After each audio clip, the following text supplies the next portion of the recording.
ओम श्री गुरुभ्यो नमः।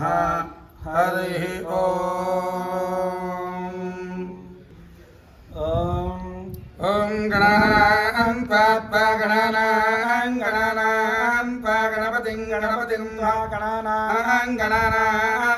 गणपतिं त्वा गणपतिं त्वा गणपतिं हवामहे गणपतिं त्वा गणपतिं हवामहे गणपतिं हवामहे गणपतिं हवामहे कविं हवामहे गणपतिं हवामहे कविं गणपतिमिति गणपतिं हवामहे कविं हवामहे कविं कवीनां कविं हवामहे कविं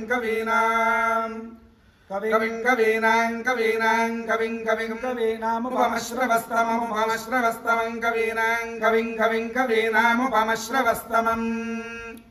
कवीनामुपमश्रवस्तमं उपमश्रवस्तममित्युपमश्रवः तमं ज्येष्ठराजं ब्रह्मणां ज्येष्ठराजं ब्रह्मणां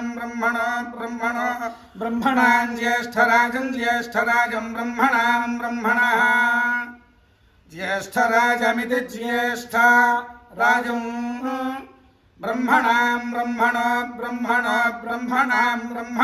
ब्रह्मणस्पते पदे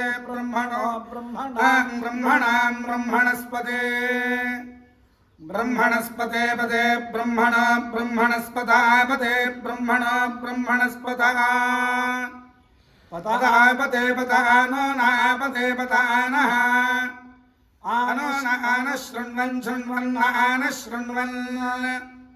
न शृण्वन्नोतिभिः शृण्वन्नोतिभिः शृण्वन्नोतिभिः स्वीदसीदोतिभिः शृण्वन्नोतिभिः स्वीदा ओतिभिः स्वीदसीदोतिभिरोतिभिः स्वीदसादनगो सीदोतिभिरोतिभिः स्वीदसादनम् ओतिभिरित्योतिभिः सीदसादनगो सीदसादनम् सादनमिति सादनम् स इज्जनेन स विशाच जन्मना स पुत्रैर्वाजं भरते धनानृभिः देवानां यः पितरमाविवासति श्रद्धामनाविता ब्रह्मणस्पतिम् हरिः ओम्।